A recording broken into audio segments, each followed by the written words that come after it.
Good morning, everybody. I'd like to welcome you all to the Policy and Strategy meeting of Carterton District Council this morning on Wednesday, the 4th of August.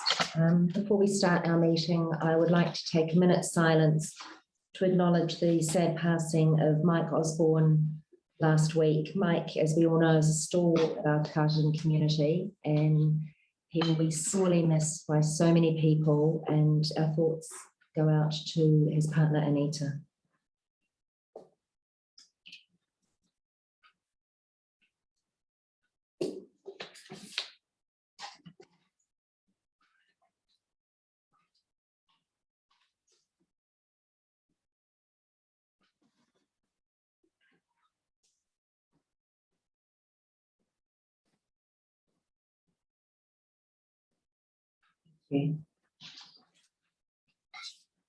So we will open the meeting with a karakia timatanga. Mai iti paumonga, raro ki te tai. Mai iti awatonga, raro ki te awaraki. Tene te hapuri, afi ae taratahi. Whano whano, haere mai te toki. Homie, huie. We have an apology from Russell Keys. Do we have any other apologies? And we don't have anyone in today's public forum. So we may have somebody to move that apologies are accepted. Steve, and seconded by Rebecca. Thank you. Does anyone have any conflicts of interest to declare in today's agenda? Just with the eastern growth and more of a conflict there is on the property owner in that eastern growth area. Thank you, Brian. I'll move that we accept that. Anyone to second, please? Thank you, Dale. All in favour? Right. Nobody in today's public forum. So if we move on to the minutes from the Policy and Strategy Committee meeting held on the 2nd of June. These minutes have all been previously circulated, but before we move on to the confirmation that they are true and accurate record, is there any comments or discussions? Jill? Yep, page 9 at the top on under 6.1 moved. It does say that the procurement policy was supposed to be brought back to this particular meeting. Thank you for raising that. Rebecca has. Yeah, I was actually going to add that as one of our recommendations, that we note that the procurement policy review has been moved to the September policy and strategy meeting. Because that just gives us a bit more time to discuss it, and also allows for the CE to have some process as well. Can I add one more? Yes. Yeah. So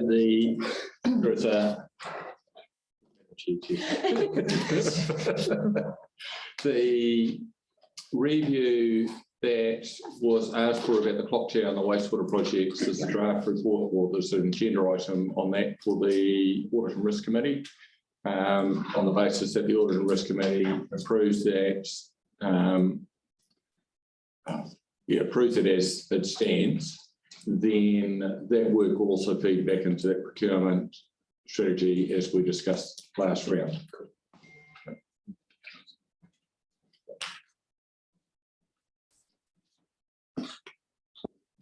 Does anybody else have any other discussion or comments?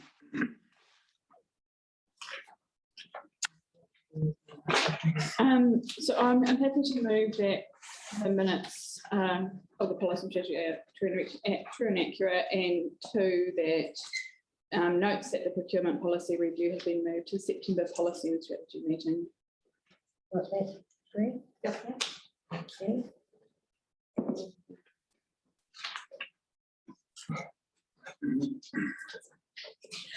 Can I have a seconder, please? Jill, all those in favour? Carried. And we move on to the reports. The first report is the resource consent report, and I'd like to invite Solitaire to report.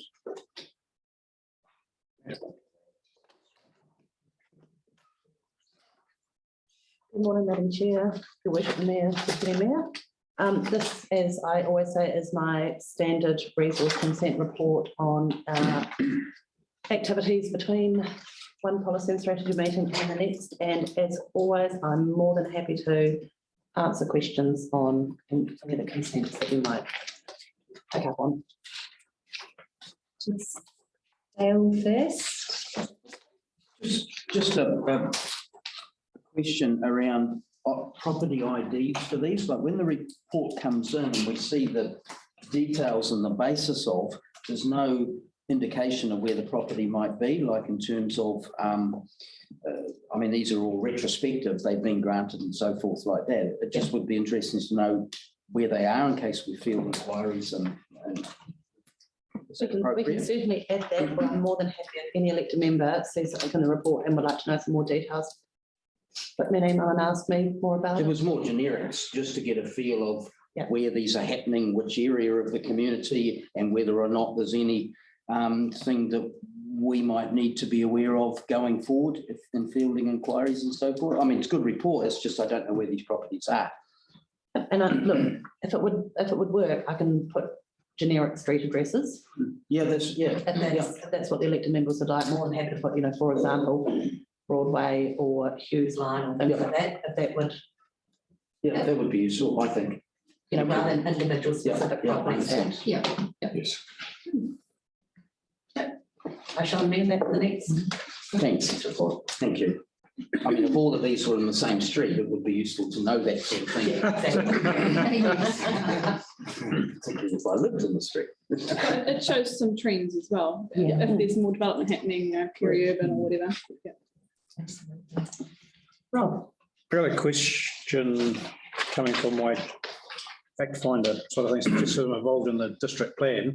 I noticed the first one there, the relocation of dwellings, which I recognise that as a controlled activity, but you've set a time limit on getting the completion. That wasn't one of the elements of control in the district plan. Is the time limit because it's retrospective, or is it? no, it comes under design and appearance. And so because we can set a bond, we can, with the bond process, and one of the controls is the ability to set a bond to ensure that any relocated dwelling is brought up to speed in a timely manner, so that they're not sitting there unfinished. Okay. So because the bond part is in there, with a bond, you generally only take a bond for an X amount of time before, if you Pay it hold back. that bond, council can go in and use that money to do work that's incomplete. Okay.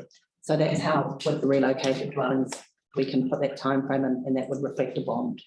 Cool. It's a part of the plan that I'm not familiar with, so thank you. Got some work to do. Yes, I've Brian. got one, Solitaire, decision for the land use consent for the earthworks greater than 20 Q. Is that an excavation on one section, or is it another quarry? It is a gravel extraction business, and the extraction is permitted. Because there's a very small portion of the property that contains a portion of flood zone, a resource consent trigger was there for the earthworks in the flood zone as a restricted discretionary activity. So when it's restricted discretionary, council can only look at the matters as discretion is limited to. So we can't look at anything like traffic, noise, anything else like that. And I think I listed what the discretion was, and it was the effects of the activity on the likelihood of flooding and or erosion, or increase in the magnitude, risk to people and property, and mitigation measures for the risk of flooding and erosion. So this one we've done quite comprehensive erosion control documents, and also regional council had provided consent. And so that's one of the things that regional council do look at in these aspects. So this is for the quarry that's up Barrow Road. No, Another one. no, this is another one. Okay. That's permitted activity, and so the consent was only required for the earthworks in Okay. a flood zone, not related to Matarawa whatsoever. Okay. Yeah. Thank you. Does anyone have any other questions for Solitaire? Open up for any discussion on the report. No discussion. Oh, sorry. Yeah. I had a question raised by a ratepayer to me with the and I know we've been down the track of increased traffic on roads with quarry work, etc. happening. It's more about the condition or the upkeep of the road and the paper roads that lead off the main asphalted road to quarries, etc. That is in the case up Matarawa, it goes off an asphalt road into a metal paper road. So is it the a condition of the people doing the quarry work to maintain that that road to the present standard? We can't put conditions on like that if no resource consent is triggered. But Okay. if a resource consent is triggered, and I'll give you an example, which is a bark stockpile up the northern end of the district, and that accesses off a gravel road. And so we said this is a condition of the road that we expected, and the maintenance of that is their responsibility as part of their consent. So if it gets rough and there's potholes, they will go and fill it in, and they offer that as part of their consent. What was the consent they had to? It was just for a storage, it was a storage. Yeah. Just if you've got bark stored, it's deemed an outdoor storage of goods. Right. Yeah. Thank you. Any further discussion? Ideas report? Not happening. Okay, I'd like to move to the recommendation. There is one that this committee receives the report. Do I have a mover? Thank you, Rob, and seconded by Brian. All in favour? Aye. Carried. The next report on the agenda is our Eastern Block update. It's on page 18.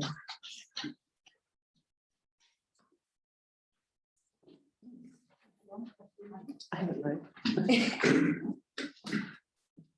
I would just like to welcome Jos up the table with me. Jos is from Boffamiskell, and many of you would have met Jos and Hamish in the early stages of working for the Eastern Growth and identifying the areas. The report hopefully is somewhat self-explanatory, and what we've done is taken that high-level feedback that we received, and with the elected members who wanted some more details of how this could be put into play and how it could be worked out. So Jos has spent a bit of time looking at the reports and producing some more maps and updating the number of dwelling figures. So you'll see that with the feedback wanting much higher density and a number of the feedback wanting down to 250 square metre lots, we looked at that, we updated the map, and as you'll see, the option 2 map does provide for a lot more of those smaller density lots. And when you total them all up, it comes to about 2,500 new lots, which is pretty much doubling the density of Carterton.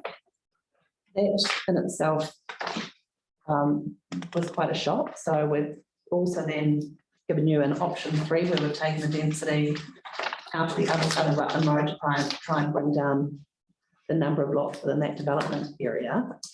And then we've also provided option 4, which, if you'll read my comments on there, appears to be the better balance between what the community wanted after the feedback and what could be sustained and anticipated. It's still double the number of lots from what the initial feedback document was, but we were not going down to 250 square metre lots in the initial plan that we had.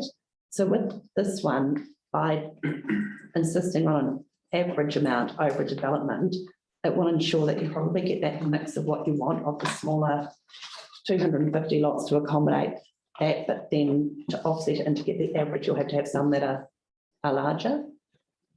So we're presenting these options, and you all note that the office's recommendation is option 4 after all that. However, as elected members know, that's just an office's recommendation. It's needs to decide what their preferred option is.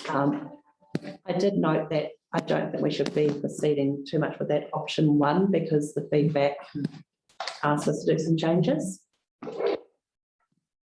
And that's probably it from me. You're also maybe able to talk some more about minor changes after the feedback.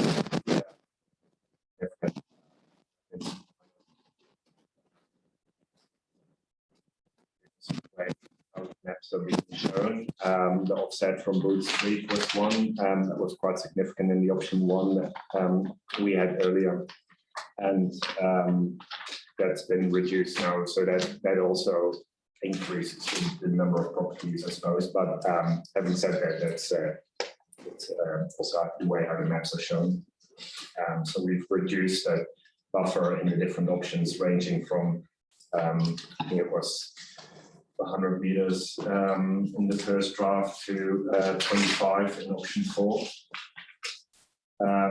There were some questions think about the open spaces and the different uses of the open spaces. So we've sort of gone into a little bit more detail on what that could be, like the extension of Carrington Park and the linear park around Boots Creek, or those sort of walking, cycling connections that connect the eastern area with the town centre. They're all shown as green in the plan, but the way how they function and who they target and who's going to use that, if it's people walking with dogs or just playgrounds for children, that could be different. I think those were the main points that were changed. Yeah, and the other thing that elected members will note that I have touched on in the report is the water feasibility study and whether that is a decision that this committee has the delegation to make, or whether it needs to go to the full council. And the reason it's flagged is the initial option we went out with, all our work had been done based on the fact that we could accommodate that. Some of the feedback did come up and talk about the resilient water supply and the security of it.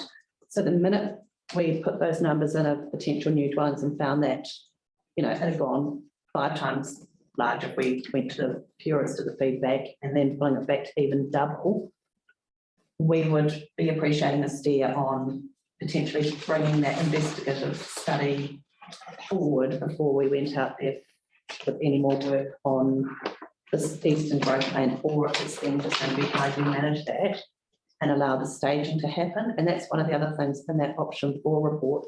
You'll notice that we're letting both sides of Rutland Road go. So it's quite clearly staged. So you'll have your stage 1A, which is your smaller lots.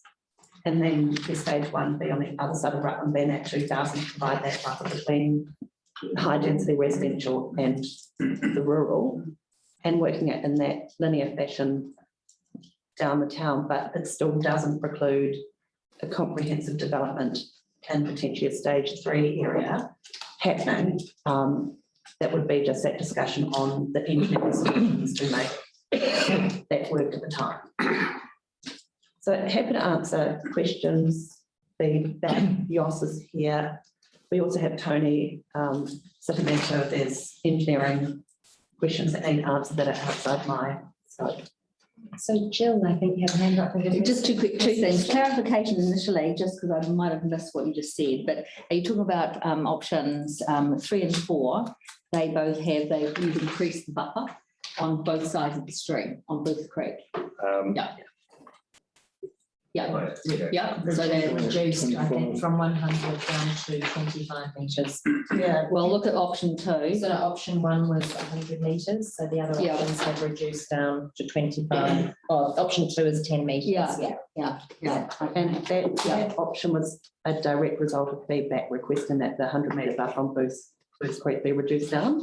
Yep. So that's why, you know, that option 2 was, this is how it would look if we did all the feedback. 10 metres. Yes, I'm just very aware now. Yes, I'm just very aware now that we're now finding out, we're right in the middle of doing the monetary assessment, and we're actually finding that in actual fact the major flood we had in the 1930s was in actual fact from Booths Creek. It came right the way through town. It went down Road Street It went the whole way, went down to the railway station. So that has huge potential for flood, nothing to do with Maungatariri. So I'm just wondering whether or not 50 metres, sorry, 25 metres is actually enough from that perspective. I think looking at that. And I think it might be 25 metres on either side. Yes, it is. Yeah, will be. Yeah. And, you know, if elected members would like that increase due to that, that's absolutely. Well, I would have thought more like 50 metres personally. But it would be good to get some idea from hydrology. So we're getting all of this work done, and we will be going, I think, to Booths Creek as well as to Maungatariri. Okay, so that is yet to be done. Okay, so I would like that to be looked at increasing purely for flood issues. Also for bird corridors, building more natives. There's a whole lot of environmental reasons why we should be further away from residential activity. Yep. So that's the first question or clarification. And the second one is obviously the need for bringing forward 286,000 from the LTP. So you're talking really, well, 287,000 from 25 to this year's budget. Is that correct? I don't believe it's from this year's budget. It will be next year. So it would be finance. It would be if elected members wanted that study done. Yeah. Earlier. Yeah. That is the cost of doing the study. Yes. Yeah. But it's in the year 5 of the LTP and it can be loan funded. And Kelly might be able to elaborate. Yeah, that's right. So we could bring forward that loan funded and then still have down the track when we do the developments, that would be funding the loan repayments. Yep. So in 2026, we have another figure for the new water supply at 294,000. So would those two go together? Together, you mean if we did that earlier, that would be taken. I'd have to check. I mean, how is that figure quoted? Yeah, absolutely. Previous figure was to undertake a study for water supply. Yep. And that might be digging up our old supplies. It could be looking for new supplies and just throw a blanket across it and see where our new supplies go. So an initial study that follows through for the whole of our planning. Yep. The second amount was put in so that when if we found a supply that was more or less or somewhere else, we had some money there for incentive. Okay. So it does actually independently, they sit independent So of each other. when you go further down the track and you can see there's 7.5 or a large number parked in there in case we found a supply that needed a treatment. Okay, under the supply of water, underwater supply. Should be in there. Might be. See, how much did you say? It's only 7 million, 7.5. Okay, don't know where that is. But anyway, okay, so yeah, so are you saying that the budget is a particular amount or next year? Yeah. So I was going to raise this a little bit later, but I would actually like to propose that this decision, if anybody, this committee doesn't items. Plan.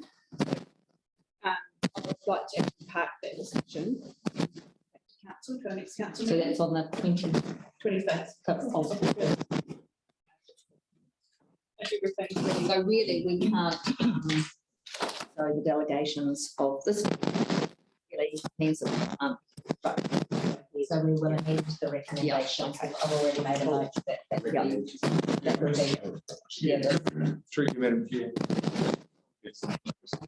What the delegations, the committee can still consider like the recommendation is not leaving on the table. It's the opportunity to make a decision today. And the result of the decision will then informally further work before it is considered by the full council.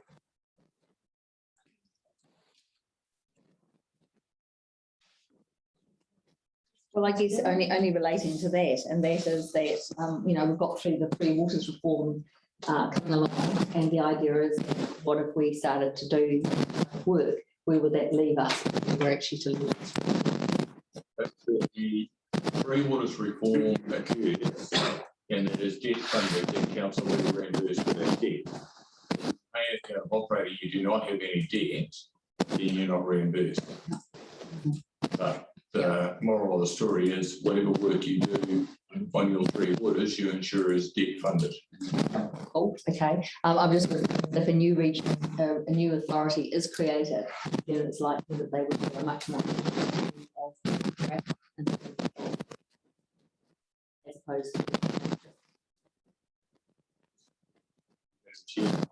The issue comes back that amongst the CEs, the board wanting to update the working on. They want you to take those asset management plans in the program of works for the next 3 to 5 years. Because they will not have the ones from we've got 2024 for their account.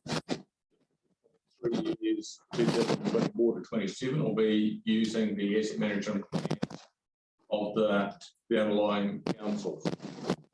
That means even if they would still be basing it off what we had considered was necessary to supplement for those accounts. If they would require a rule, they're only duplicating what the Greater Wellington did around the storage. Running. Dale did have his hand. So Dale. Just following on from Jill's first point, stream setbacks, is there a standardised X metres either side of the stream regardless of topography? Or like in some places, if the low line, then not be enough, and in other places, if the land is higher than the stream,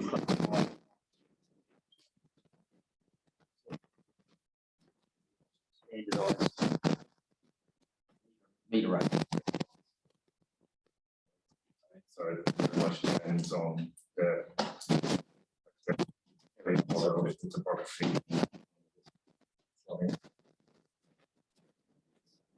Considering like there's an opportunity to encroach some setbacks if there's mitigation work done that ensures that flooding is not. Yeah. And just a second question around the options, particularly option 4. Has there been any discussion in the lead up to preparing that option, like with potential developers, like large scale developers, type of approach where an average site under a development is optimum outcome? What's the market reaction to an option like that? We haven't gone out and done market reaction. This is a paper to elected members. Looking at from the feedback that we received, and there were a couple of development companies that did submit on the feedback, more talking about particularly those small, higher density sites. So the option board does provide for that. And if the elected members were to look at option 4 and would like more feedback done, there is the time and place to do targeted consultations. But at this stage, we want to make sure we're going in the right direction and that the elected members are happy that we're going in the right direction, or there's significant officer time taken up with those individual meetings with developers. But it's been out in the public domain for quite a while. We haven't had any comments. So the chat that I've had with Sol and Tony related to feedback from the effectively the area known as Shade 3 is predominantly owned by one. So that's why Sol mentioned that they could bring that forward if they wanted to. So that the question you have is on the smaller lots average, where you've got somewhat multiple owners and averaging. If it goes to the large one, they're pretty much going to decide how to do it, and they'll put it through, not too dissimilar, we suspect, from the structure plan. When it gets down to the smaller ones, it becomes a bit more challenging, because someone might want to do a whole lot of small ones, and someone might want to do something a little bit larger over here, and that just comes down to then how many lots. That's the question's right, but there isn't a black and white answer to it. Yeah, no, I understand. I guess because I'm not experienced in that regard, for me, heading in the right direction is making sure that in practice, the outcomes that we're seeking are able to be achieved, so that when we put something in the marketplace, we don't get a massive adverse reaction and go, oh my God, how are we going to, you know what I mean? So as long as this develops, that there's some response from the people who are going to pick this up and actually make it work on the ground. And if it's well received, then we are heading in the right direction. Great.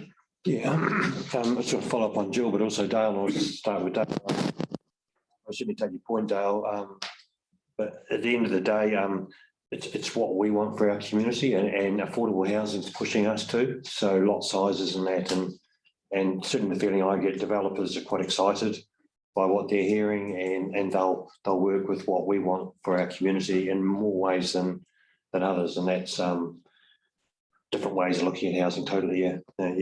And just Jill, you mentioned about water investigations. It was my understanding that when we start that scope, it's pretty much a blank canvas, and certainly looking at a regional supply of water is on the table to start with, as well as locally as well. So obviously we would look where Wairapa Water Limited is, and just, you know, where they're sitting currently when the time comes, as far as like supplying water to maybe Carterton Township, of, you know, affordability and all those things taken in. So it's a blank canvas where we look for that third source. Yeah.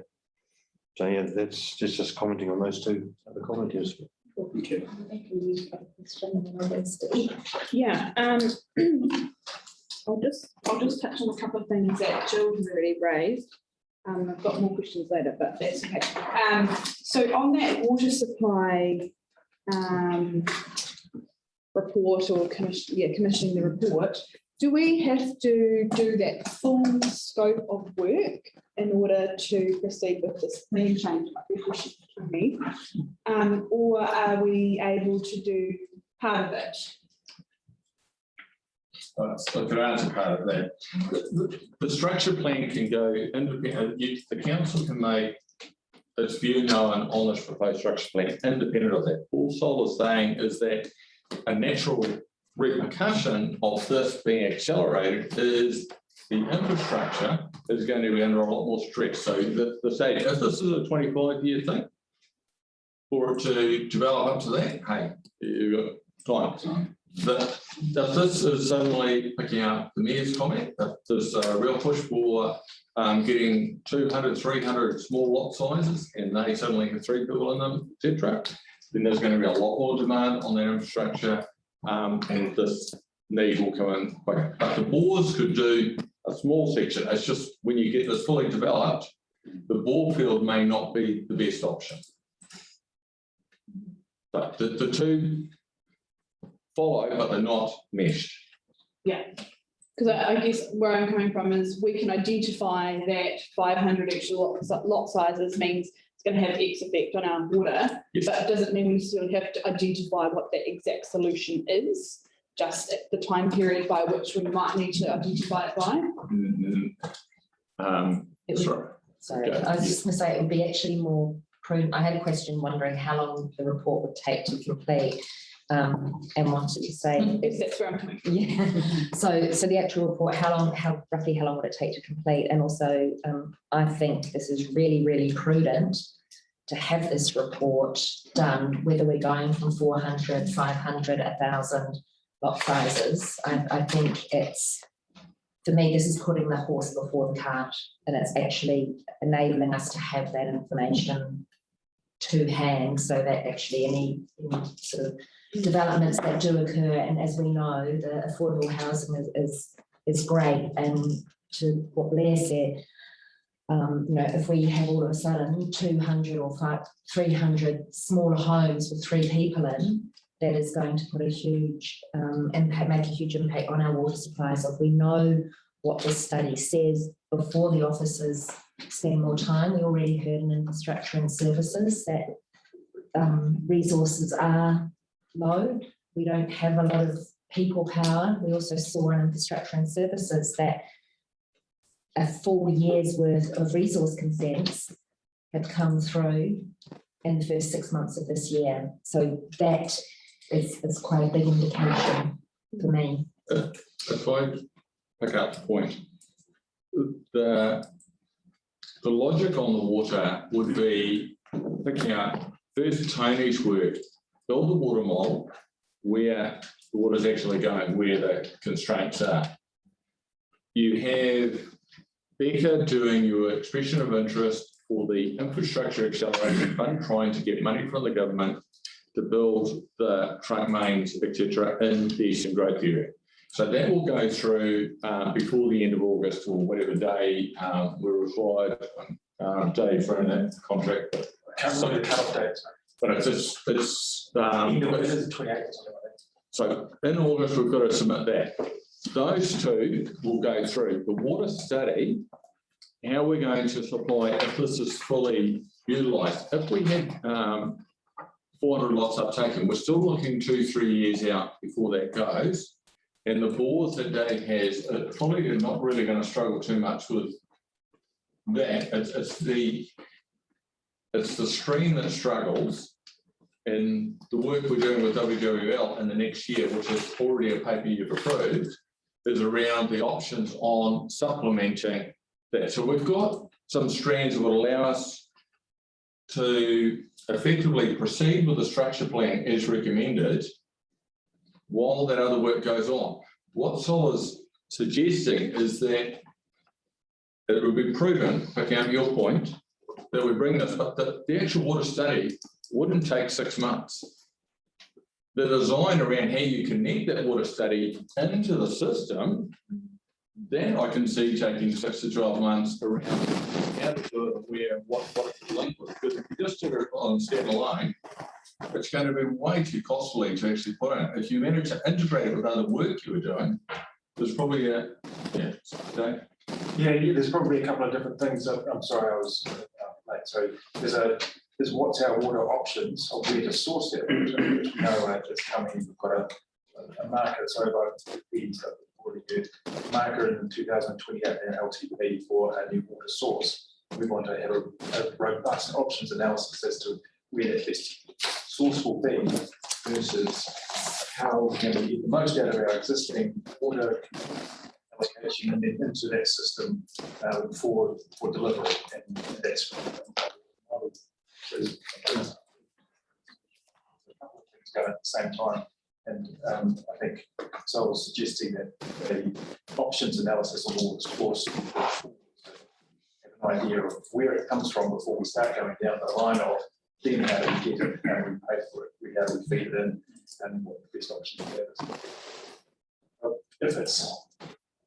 If for example, it was a deep bore that would be considered a source at Carterton, so when we have all our infrastructure, which is going to be a lot cheaper to do that than a new source from a different bore field or from a pipe down from master. That needs some robust options analysis before we launch into the multi process. Yeah, I guess it's more of like a process thing. So do we need to have that complete before we can proceed with this plan change? Or can they happen concurrently? So this structure plan effectively is a bit like a spatial plan. I'm looking planning terms. This effectively maps out where that growth is going, which is absolutely vital. If this committee approves this for consideration by the council, that would be very valuable in terms of our expression of interest document that we're putting out to the government. But that's the link I would be focusing on. The other stuff can still go, but it doesn't have to be complete before you do this. I think we know we're fine up to the number of lots in option 1. This asking to bring the study forward is a direct result of the fact that there's at least double the amount of lots. And I wouldn't want to make a call that if we went out there that wouldn't all get developed very quickly, because you get a big company in that goes, right, I'm going to go and buy up a whole lot of land and I can easily do a 500 development. That for me is where the panic would set in, because it only takes something like that to tip us over, and that's where we need that report. So I think if that report was to get done, we know where we are and we can go, right, we can go with the eastern growth, we can go with the structure plan, we've got these lots that are being developed. While these lots are being developed, we know that this is the work we've got to do to allow anything more to come on. It may be that we are fine. And it may be that it does take 25 years to fill all this up. But there's some subdivisions happening elsewhere around the place, and 500 is not terribly big. Well, there's plenty of developers out there who are keen to pursue that, yeah. So it's the reason for bringing that in is because of the feedback and that desire to have smaller, higher density lots. Yeah, I'm not debating the need to do it at all. It's I see the pressure, I guess, that we are facing with housing, and I'd really like us to proceed as quickly as possible to open up this area if we can. Yeah. And that's why we have done that staged approach. But again, as we said, if somebody went to develop in stage 3, they can put a consent application. And the other option is elected members, when this goes out, is very insistent that nothing happens in any other part of that except for potentially stage 1 until that report is complete and any recommendations from that report are implemented. I'll just ask the one more question there, Steve. Just around Jill's comment around the flood zone. I had noted that down as an area that I'd probably like to have looked at a bit more as well. And this is not my area of expertise, and that I can say it should be X amount of meters or anything like that. But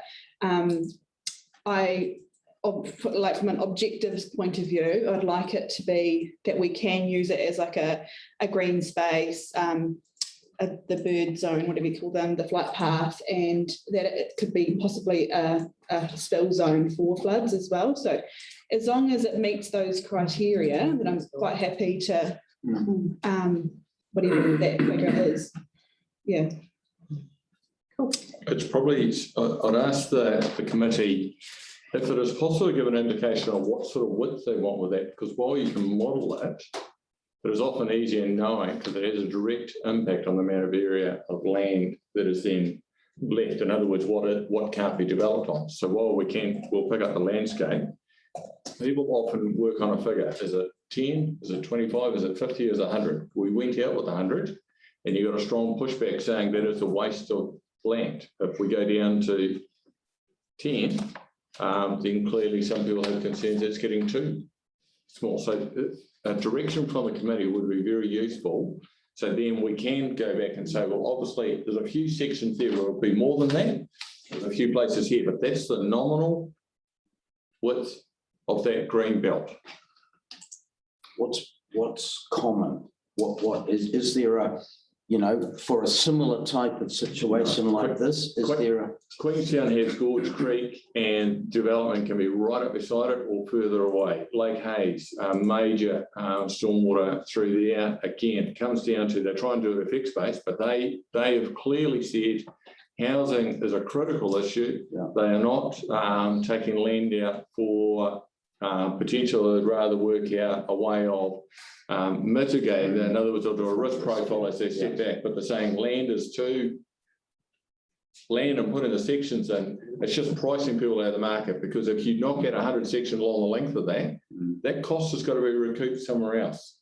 So it's 1/100th of an extra cost on somebody else. It comes down to what the community would expect. I mean, from my point of view, to be able to cycle and walk through there, to have green space to put a blanket down and have a picnic, and then also have some bush there where birds and that can entertain. So, you know, I mean, it will vary, but as long as you've got that space so you can have a picnic without getting run over, and at the same time, there's a bit of bush that the kids can duck in and out of and run around and enjoy the space. 20 metres either side of a waterway would accommodate that comfortably. But I think Jill's point was about the flooding. So, you know, 25 metres, 75 feet. It's the actual, the flooding impact. And I think where Jill's coming from is having seen what's happened down south. It's Well, but this happened in the mindful. 30s as an example, okay, and it came down in the middle of town. So it's actually, I believe it's a major flooding risk. And once we start putting infrastructure, whether it's private infrastructure in terms of homes, garages, whatever, or public infrastructure in terms of our infrastructure, you know, we're actually placing a point at that point in time, which, you know, in 100 years' time would be horrendously difficult to change. We're only looking at coastal erosion now, and what is it, 80% of New Zealand or something, they're going to have to retreat. So we don't want a situation where future generations are going to have to retreat from these natural waterways, and they are natural. And the way that we're dealing with them now is we're actually letting them flow the way they want to flow. Okay, so it's not a matter of us controlling them anymore, because that doesn't work. However, that comes down to the building consent process in terms of, you know, what appears on the limb and how the developer or how the owner might mitigate that potential risk on that property. So I think we're now getting down into the nitty gritty. Sorry, Steve did have a question, but what I'd like to do, and for your point, maybe at this point in time, we actually just go around and have a conversation around the table and just get councillors' views on the setback. Is it 10? Is it 25? Is it 50? Is it 75? Is it 100 metres? So I'm not sure how you can really make that decision when you've got a study that's going, I don't know what Jill's saying, with part of our Mangatiriri catchment.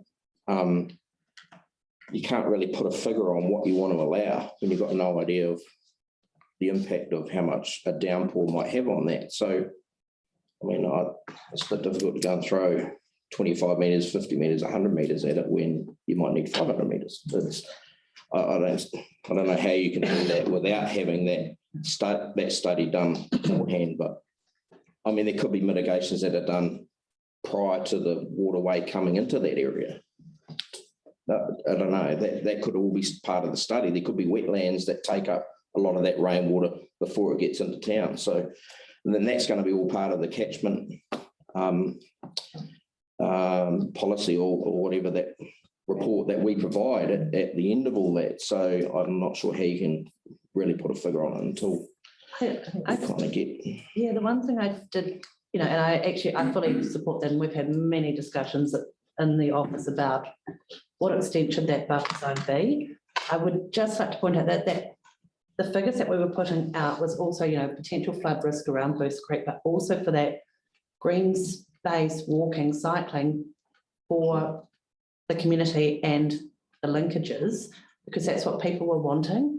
If after the study of the Mangatiriri study, and if it's looking at this area, that's a GW study. If they then have to go and revise their flood maps to make larger flood areas, that's not going to affect the buffer zone for that recreational purpose. It will then affect building consents and resource consents as it does now. So I think if we're looking at the distance of that buffer zone for recreation, public use, that's a different conversation to what is the extent that you want a dwelling setback from Booth Creek or subdivision. So I think, yeah, for this, that buffer was chucked in, and I think that's why some of the people said that's a big buffer on our property, and that's why it was moved down. But, you know, I agree, it's the 10 metres is, I think, not an acceptable one.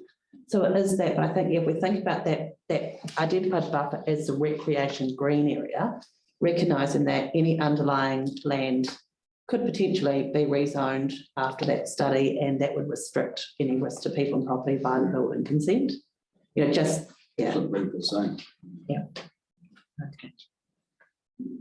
Can I ask a question? And that is for the new water supply, will the work that we're waiting on for this, I can't remember now what it's called, LiDAR, laser, you know, that sort of. The aerohydrology survey. Yeah, will that make any difference? When is that going to happen now? What's the date for that? And will that make any difference on a water study? So the date has kind of been pushed back a wee bit because of what's happening in Australia with COVID, Yes, I that's believe. correct. So I think it was originally going to be next February, I think. When they fly it, Yeah, when they fly it. and then when they digest it. Yeah, Yeah. another 2 years to digest. Yeah. So I guess my question really is, yes, in a number of years, we could be talking 5 years out by the time it's actually done and digested. And will that make any difference to this water supply? It doesn't make any difference to the water supply for the area because in a way, effectively, the regional council, the proposed natural resources plan is making it a little bit more challenging getting water from surface takes. So if your issue is around where the water comes from, effectively the biggest water take one out there is going to be WWL's, Warrappa Water Scheme or Warrappa Water Limited. But even then, they need a pathway to get their one in place. What Sol's asking you to consider is just the width of a green belt for purposes, knowing that if that is in council ownership, that's actually quite a chunk of land you will be maintaining and enhancing and doing everything with. And balancing that up against the need to provide, as you pointed out, land for affordable housing. The more land that you put off limits, more challenging it is to go and buy sections. So you're after an area that you originally chose the eastern side because it was less prone to flooding, less prone to flooding, dyslexic. It had the ability to be serviced a balanced town. It didn't elongate town. It met a number of parameters. So really, I think we're getting stuck on that. It's give us an indication of what you believe is a reasonable buffer that we can then include in this, because that is what we need to put up to council for adoption. I understand the flood risk, but that's not the driver for this. I'll make a comment. I think the way how it is originally sort of came into the plan, the purpose of that green strip was as a movement corridor where people can sort of cycle and walk through in a natural environment. And as a dog play area, because they get plenty of play elements in that space. Now, I suppose what the purpose of that corridor is, that might influence the width that it needs to be. And for that to serve as a movement corridor, I'd say 25 meters, you get plenty of space to have that as a natural, like a nice natural setting. If that's going to be wider, like you invite more sort of place activities where people or children stay, might trigger some other things like safety, septate issues, especially if it's a green environment. And I suppose if that is narrower, you get more natural surveillance from the surrounding residential areas into that as well. Plus, the extension of Carterton Park is not far away. So from a play perspective, I'd say that's a more logical place where you want children to sort of come together and play rather than sort of on the edge of the residential area. And the cost of maintenance. Yeah, exactly. It's a lot of money. So with all the discussion, are there any other questions, Brian?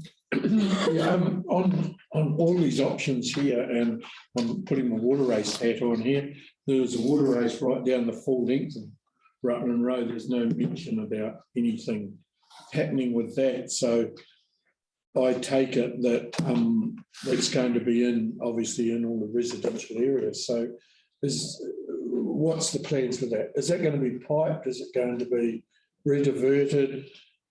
Because obviously that does accommodate some of the stormwater from the town at this stage. And I don't think that's been taken into consideration by the look of any of Yeah, the report I've got here. Yeah, no, in terms of the water race and things like that, those studies on the implication, how it's going to be managed, haven't been looked at yet because we're still at the high level. Is this the direction the council is wanting to go? Because the more detailed studies we start doing, the more it starts costing to get to that level. I don't believe a water race is an insurmountable thing. You look at Greytown where you've got the Moroa water race that also forms part of the urban stormwater network when it meanders through Greytown. That is manageable, so it doesn't necessarily have to be piped. That would be that discussion that would be with the communities and the landowners of how best to manage it in each of those situations. Yeah, no problem there. If it's going to be piped, it's going to add a significant cost. You probably wouldn't pipe, sorry. You probably, one of the issues around that proposed natural resources plan, the one, and I think one of the councillors touched on it, is there's a push for making things more natural. So yeah, you wouldn't recommend piping it again, unless you're going to do it through the Three Waters reform, but it's one of those issues at the moment. I'd say it's an item to be dealt with. We've noted it, but it's then down to, cool, that in itself wouldn't change the number of lots or those things. It's just how we deal. And yeah, okay, sorry. So I think, and as Blair said before, we need to remember that we're starting to get down amongst the weeds. We need to lift up and actually look at, is this, as Solitaire has said, is this the area, which of these options? We've already, discussed the eastern growth area previously. And I think now sort of giving you a heads up on advice on the buffer zone for the walking cycling corridors, taking on Jill's point and reverting back to Solitaire that floodplain studies will be Greater Wellington Regional Council. So we need to just maintain that higher level of what this report is at this stage and make our decisions that will then flow through going forward. I have a couple more notes to make. When into discussion. So I broadly support option or map 4, the one that you are suggesting, Solitaire. I think it's got a really good mix of lot sizes, and it gives people the flexibility to choose what they may want to purchase, what they may want to develop.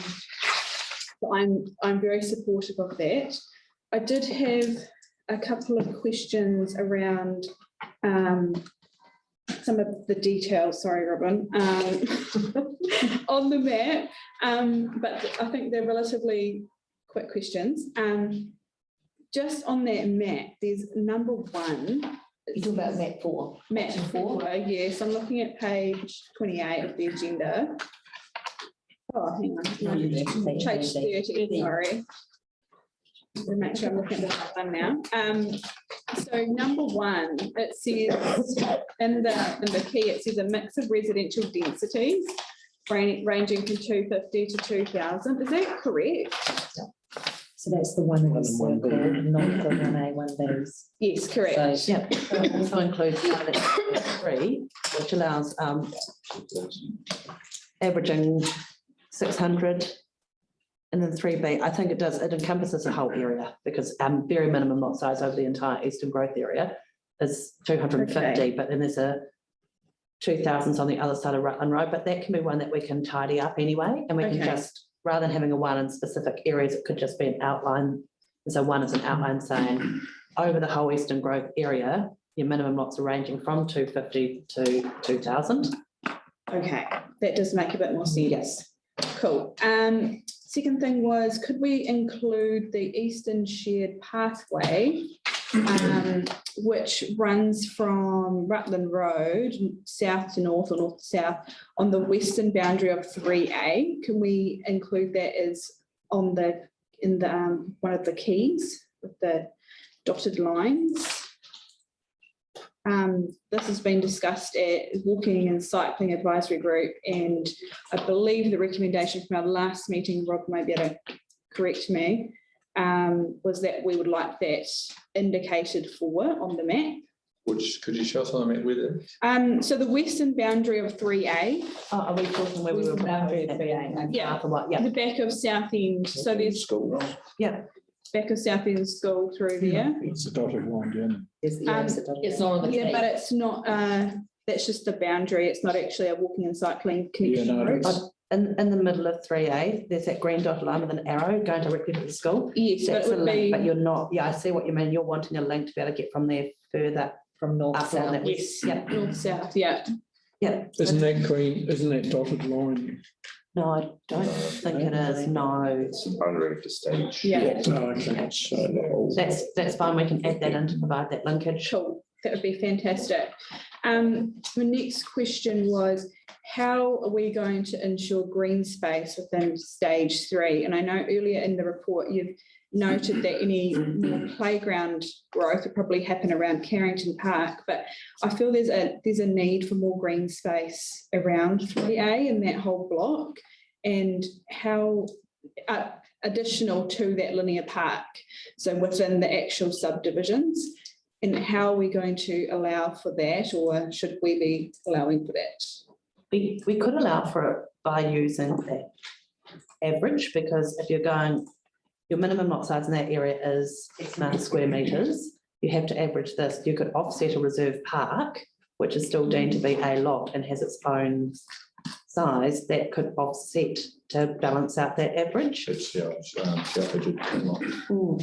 Okay, Or if you specifically, we can have some note in here that within that stage 3A, we do want some park, but also if you look at 9, that is that indicative walking, cycling connection that is down the 3A. yes, I was thinking probably more of like a parklet space, Yeah, that you would have some swings and maybe like, a half Yeah. court basketball, whatever. Because there is actually not very much of that down south. Yeah. At all. could we build that into rules when we get, if we got to that point, or objectives for stage 3A is to provide some of that? That may be Or getting or into do the we detail. but- physically put something in there given that it's one major landowner, you're usually just putting something in there. So and have it, yeah.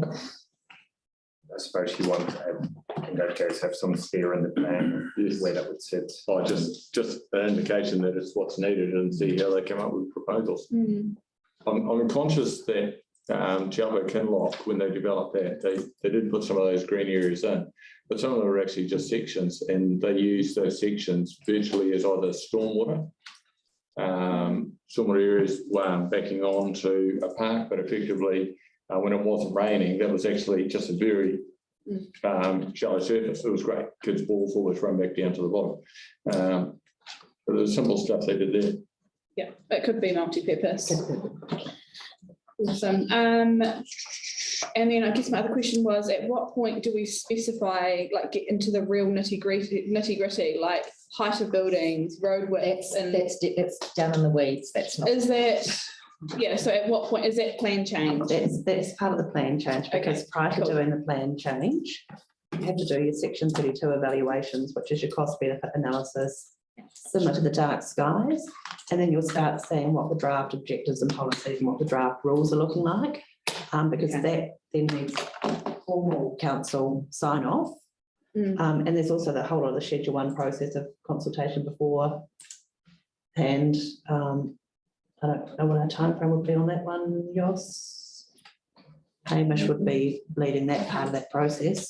So that's when you start getting your nitty gritty rules coming in. But once we get through this decision on this paper today, I'm more than happy if elected members, have a look at some of the district plans, have a look at some of the other district plans around the country, and start flicking us some suggestions about what you'd like as minimum heights.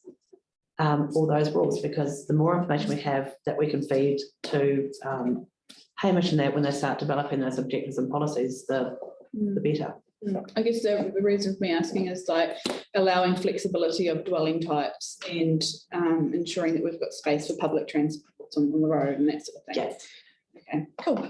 Yes, that's me. I've added, just while we're chatting, the mayor if council's recap, probably goes back 2-3 years ago, the mayor showed me some plans for upgrading Broadway, linking the railway station back.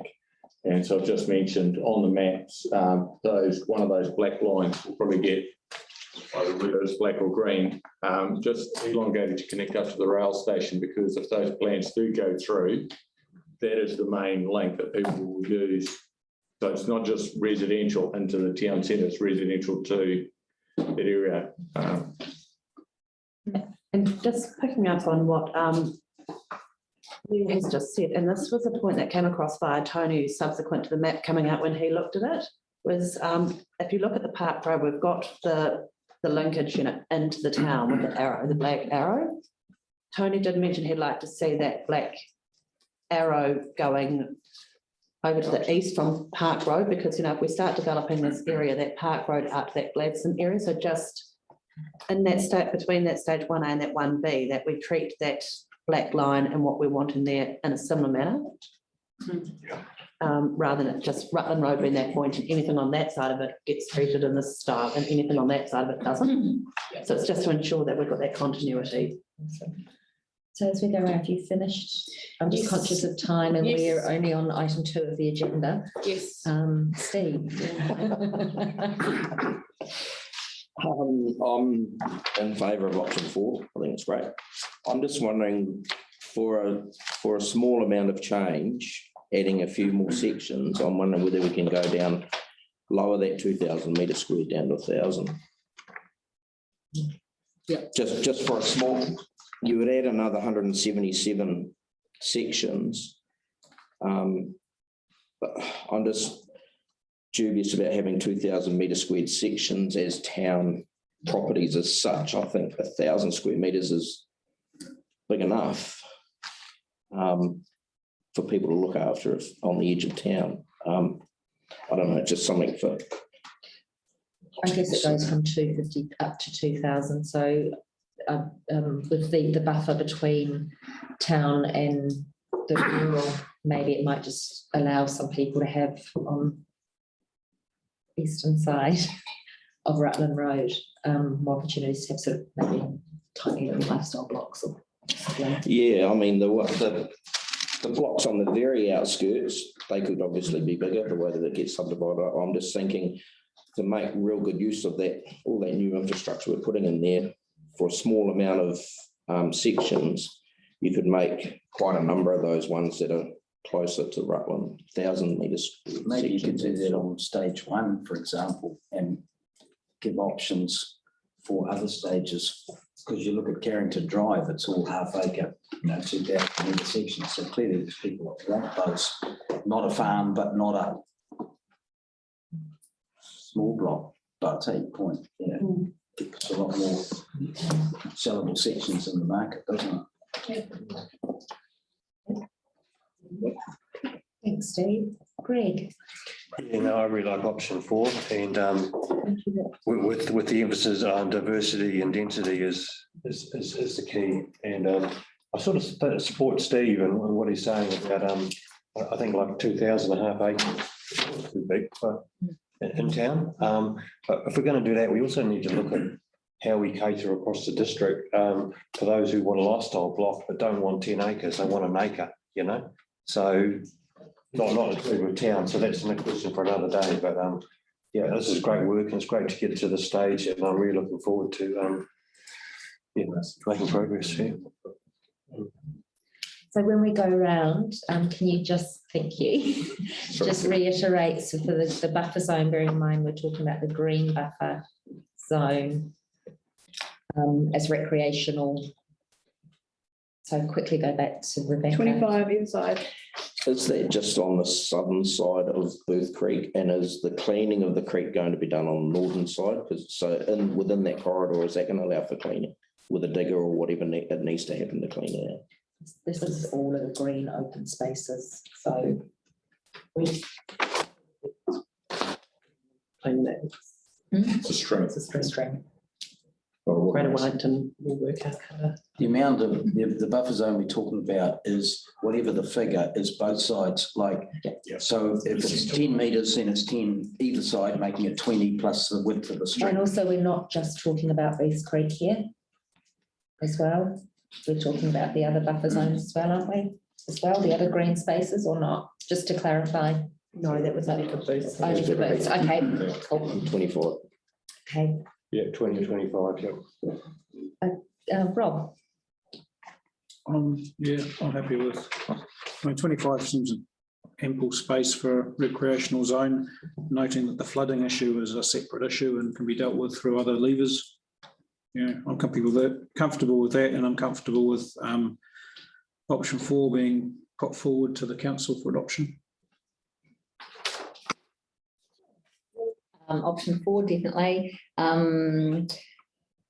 Obviously, I think that I know there's different levers and all the rest of it, but I don't necessarily see I see the buffer zone as being much more of a reason for protection of flooding, protection of our buildings and stuff for flooding. The fact that they are recreational trails is all well and good, but I mean, you know, the way that we're getting water through our catchment, bearing in mind that this whole valley was a great big massive glacier, river, whatever, many years ago, of course. Banks will come away. I mean, you know, the banks are not stable anymore with all the floods going through. So I think we should be allowing a lot more, and I think we should be thinking a lot more planting than thinking about these. so we're at the, sorry, Jill, to cut you off, but just, I think the planting again is going back into a bit more. So I would say 100 metre buffer easily. And I would go for much smaller lots to make it much more affordable. Otherwise, we're going to, again, make this unaffordable for people when we actually want to make it affordable. So we really need to give all the space to the river, have far smaller lots where it's safe. Thank you. But you said option 4 is, you're happy with option 4? Brian? Yeah, option 4 is my choice. The buffer zones, I'm quite happy with it. The 25 metre wide, is that from the centre line each side of the stream? Yes. Or is it 25 metres overall? Yeah, From the centre always from the centre line? line. Yeah, either side? Yeah. Yeah, okay. So 50 metre. So it's 50 metre buffer zone. Okay. So roadway. Happy with that. Yeah, I'm just in general happy with option 4, looking forward to getting into nitty gritty of it. Awesome. Thank you. Yeah, option 4 seems logical. 20 to 25, I actually think 20 is sufficient, making it 40. I mean, 5 metres spread over 800 metres is another acre to mow. For me, I think 20 would be sufficient for that recreation purpose, and acknowledging that flooding is a discussion for a different set of levers. But if we're talking recreation, I think 20 metres from the side of a stream to private ownership is plenty to walk and cycle and chase the dog and so forth. Thank you. Bree. Well, I've got no experience in this whatsoever, but I've read and heard all of the discussion, and I appreciate all the concepts and making an informed decision. And option 4 is obviously a compelling case, and I have no idea about the buffer, but I'll leave that to the expertise. I'm in agreement, option 4. Is it a modified option 4? Can I just ask? Because we will need to go away and do some work. So is it going to be a modified one of that? One side of that will have been some thousands and 2000s, and maybe we should manage that with a 1500 average. So that way you'll get your 1000 lots, and then you'll get your 2000 square metre lots. But over a development, you've got to average 15. Is that kind of what you're thinking, Steve? Or you want the whole lot? I'm open to yeah. I was just trying to take advantage of that new structure that's going in. Because otherwise we'll have to sort of try and put a hard line down of where you have your 1000s, and then where you have your 2000 buffers, where if you do that 1500 average within this area, like we've done the other ones, it will ensure that you might get some that are 2,000, some that are 1,000. So when we come to the recommendation, we can Add that one. build that in. Yeah. Brilliant. I'm not sure I'm wording on it, but yes, so I'm option 4, the modifications. I think the idea of 1,500 sort of average gives us or gives you guys a little bit more wriggle room. And I think as a sort of a buffer recreational zone, I'm happy with 25 metres as well. So, but obviously taking in mind the sort of the flooding and the other levers that there are available. So if there are no more discussions on this, I would like to move to the recommendations. We need to amend them slightly, so I'll take the first one, that we receive the report. I have a mover. Thank you, Steve, and a seconder. Thanks, Jill. All those in favour? Aye. Carried. Should take the first two together. Second is that we note that the 4 different options. I'll move that one, and Rob has seconded. All in favour? Carried. Now, option 3, we have. Just adopt a modified option 4. Recommends to council, right? Yeah, that'll go through to council. Recommends it. Just. The next one does. The next one does, but 3 doesn't need to go to council until the formal plan change. Yeah. So maybe if we amend option 3 to adopt the modified option 4 as the policy and strategies committee's preferred option. Do we want to list the changes or have they been noted? They'll be noted in the minutes. Option 4 company is noted. That'll be Rebecca. Yours is named as note, so it's a walkway that you will. Yeah, so I'll read that again, so you've got it. So recommendation 3 is that we adopt the modified option 4 as the policy and strategy committee's preferred option. Do I have a mover? Rebecca, thank you, and seconded by Brian. All in favour? Carried. Now, the 4th recommendation, we just amend that slightly to recommend that council instructs officers to engage a suitable consultation to investigate consultant to investigate water supply possibilities for growth as per option 4. As per the modified option. As per modified option, thank you. Did you get all that, Cherie? Yeah. Thank you. Do I have a mover? Rebecca, thank you, and Steve seconded. All those in favour? Carried. Whew. Right, moving right along. Congratulations, everyone. That's awesome. Yeah. That's great. Thank you. Yes, that's the report. Yeah, thank you. Don't come back. So our next agenda item, can I just call everyone back because I'm conscious of time? It's agenda item number 6.3. It's application for remission of water charges from leaks. And where is the author? Okay, so you have all of council, if we can get you to go through and skip the report because that's just cover. Should have the attachment. It should be an attachment. So that's the sucker. Actually went over to, well, it's supposed to be on just 2 pages. The printing. Yeah, the way the printing, it effectively just ends up being a single page, double-sided. They fill it out. It's got enough information there for us to hang our hats on why we've approved or declined.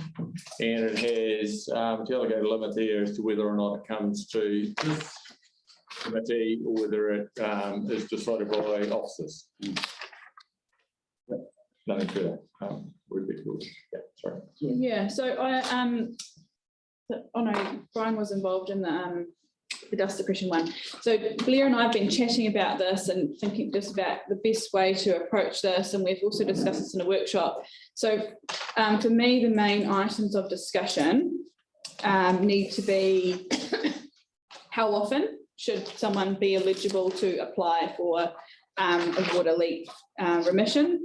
That's one of the main ones. At what delegation limit do we want it to come back to council?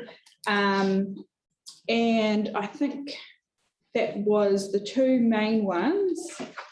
And possibly, yeah, no, actually, I think that's it. That's the two main items of discussion, which are kind of undecided. Everything's up for discussion, but yeah. Open for questions. If it meets the policy, then it meets the policy irrespective of the dollar value, wouldn't it? But I think what Rebecca is asking in the options, page 6, item 5 in the cover report, it talks about $1,000 limit. Yeah.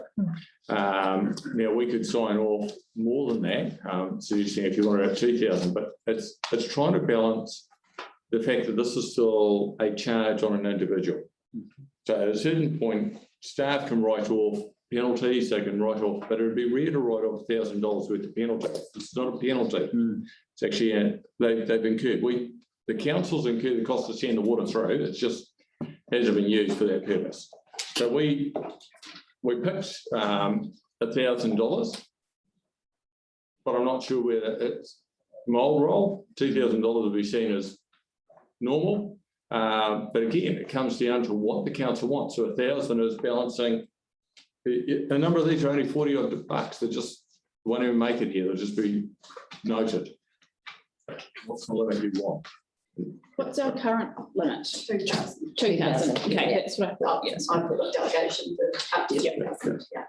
I'm just thinking that if I was an applicant, I filled in the process and it was agreed that I'd met the criteria for a remission and the amount I was seeking was 4,000 and it went from staff because it breached the limit and came to council, what would council say? Like that we don't want to pay that much because we don't want to find the money, even if I've met the threshold is the difference between, so if the limit in here is 1,000, yeah, that's where staff do it. Now, if they ask for 4,000, we wouldn't even consider it. It's got to come straight to this committee. Yeah. So it's not so much that you get $1,000 remission, it's the fact of what you ask for relative to what staff will sign off. What Kelly is identified, CFO has $2,000, but I was trying to work out what's the relative balance between you'll never see these reports again. If it is something you want to consider, then you bring the limit down to what staff can sign off. If you want staff to do more of these, or pretty much all of them, you'll push it up towards 2,000 because I don't think how many would ever go to. We don't get too many. We hardly get any over that amount. Well, anyway. my thinking back to the discussion that we had was if there's a formal process in place to give staff confidence in managing these claims and customers transparency around how to make the application, and we've agreed on what the word should be, then from my mind, staff can carry it out if, you know. I see where you're coming from, because if they haven't had a water leak remission within the past year, they fixed it within 2 weeks, it's not an internal plumbing failure, then why shouldn't they be granted it, even if it is over $2,000? That's, yeah, I see what you're coming from. Because otherwise, I as a customer would say, hang on, I met the criteria, now you're bouncing me around over the dollars. What is there actually for us to discuss once it comes here? If it's a dollar limit on it, then before it gets considered, then that should be in the policy and say there's a maximum claiming amount of X dollars. So and that way it can be is the processed dollar by staff. limit actually in relation to? Who processes it? Not who processing, so taking actually this out of the equation to Kelly's limit on approval of expenditure, which effectively this is expenditure or not revenue, but it's effectively expenditure, chunking it down really basically. So what it goes, this figure goes back to what is the limit of Kelly's limit for approving expenditure, I think is really where we're at around this. Sorry. So our delegation manual at the moment has a specific line for writing off the water remissions, and that's where their limit is $2,000 for services manager. So that's where it comes back to that delegation. Yeah, that's I couldn't remember what it was called. Which I can change if you want. And how many more days? Yeah, I mean, it's just kind of two different discussions. It's an internal delegations discussion, whereas this is a procedural that we're agreeing to put into place, and the two are kind of a little bit separate. I see the dollar limit as being quite different. The dollar limit is the only bit in there, which is the incentive to the homeowner to actually get the issue fixed promptly. You know, if they see that they've got this patch of lawn that's always green and a bit puggy, you know, and they sit there and they just ignore it for a year, because it doesn't matter how much it costs. Once I've identified and I get the plumber in, I get him to fix it in 2 weeks and council writes it off, it's all good. You know, I mean, $1,000 is 500 cube. That's like 20% of Carterton's daily water usage. That's a massive amount of money. Sorry, massive amount of water to lose. You know, so for me, the dollar, I'm absolutely confident in giving the staff sufficient delegation to enact the policy. And if that's 2,000 or 4,000, I don't care. I mean, I think the staff should be able to deal with these issues without it coming to us. But I think the dollar value, if we're to set one, should be related to incentivising people to fix the issues promptly, because that's the only lever we can pull. The dollar limit isn't It's not like actually, a fine. it's not in relation to that. The dollar limit is actually only down to the delegate that's mentioned in this report. That's my suggestion, is that I don't think we need a delegation limit. Well, obviously there needs to be one because, you know, for prudence and stuff. But if we're to have a dollar limit in the policy anywhere, that's the lever that we pull to incentivise someone to fix it. Because, you know, I mean, a tap's a small example of it, but, you know, you got a leaky tap. It's, I need to put a washer in that. I'll get to it next weekend. Oh, I got busy. I'll do it the following weekend. You know, a couple of months later, oh, that's right, I'm in Mitre 10, there's some washers. I'll fix the leaky tap. You know, apply the same thing to an underground leak where it's pumping water into the aquifer. You know, it's... You're suggesting if there's a $2,000 limit, for example, that would encourage people to get their leaks fixed faster before it becomes a... I'm suggesting there might be a cap on the maximum claims per year. Can I just say though, that it's a moot point, because the maximum they can have is the difference of their last bill over the average of their previous 3. And now that we're doing 4 bills a year, we do them quarterly. If they've had this leak running for the last 3, they only get that difference on that last bill, that last quarter. Well, then my question then would be: is where are we providing incentive to fix it? If we're limiting how much they can. But because if you pick up what Rebecca's saying, if your standard use, and I'm just going to use round figures, if your standard use was 100 cube a quarter, which is actually high, and gosh, you suddenly got a leak and you're now using 150 cube a quarter, and you notice you've got the green spot on the lawn and you decide, I'm going to go and fix it. Hell of a green spot. Yeah. Same deal with bigger. And you come in and claim, and your reading drops down to basically 50 cube a quarter, you're actually going to get virtually nothing back. Because we're going to go, well, sorry, your average over the last 3 readings was 150. You fixed your leak. The fact that you've gone down to 50, you can't claim that. We're going all 3 months. So the issue that you're raising, I think, is the messaging that we'll do with Lisa around, for you to maximise the amount of rebate you're going to get, which is really those sudden bursts, the sudden leaks, not the slow ones, the sudden ones, they will be prompt because they will show up very clearly against that. I see what you're getting. Yeah. And the reason why, and Rebecca had this chat with me, why is that policy? Why am I asking them to go and do a reading 3 days apart? Because I actually want to find out whether or not they've sorted it. It's actually encouraging them to go and read the meter, rather than, oh, yeah, I had a leak in the pipe, fix it. I still don't know where my meter box is. She's saying to encourage them to go and do a bit of proactivity. But if people start doing that, they will actually, home farmers are pretty used to going and reading water meters because they do it for their irrigation. They read power meter, Yeah, no, that's a very good point. I mean, if ignoring it drives up your average, which reduces your opportunity to claim a rebate, you won't get one. Yeah. Okay, no, I take that back. Any more questions, or just Brian? Yeah, I've got a couple of questions looking at Lee's report and options number 5. Common failures inside premises is not a common example being et cetera. Yeah, obviously, and then down the bottom, only one application, which is right. But council would not replace a full lateral based on one leak. We shouldn't be replacing any laterals inside the project, is that right? Sorry, I'm using comparison. So someone who was, when we had the workshop, and Rebecca was chairing it, someone was asking the question, if they had a leak on the same section of line twice in a year, would we pay for it? And I've used the example, if we had a leak on our side of the main, between the main and the point of supply, if we had a leak on that lateral, we'd fix it once, and if it failed again, I've seen sometimes we'll go and just put another tapping band in. So we're just saying it's not common that council would dig up its full lateral point of supply based on one or two leaks. Yeah, from the centre of road. Yeah. And so if a house owner had a leak on their lateral between the point of supply and the house, we wouldn't expect them, if they got another one in 12 months, to suddenly dig that whole line and replace it. It may be genuine reasons. Sometimes it'd actually be cheaper for them not to try and claim and just, yeah, it's like a broken windscreen. It's just how many times you do it each round. Yeah.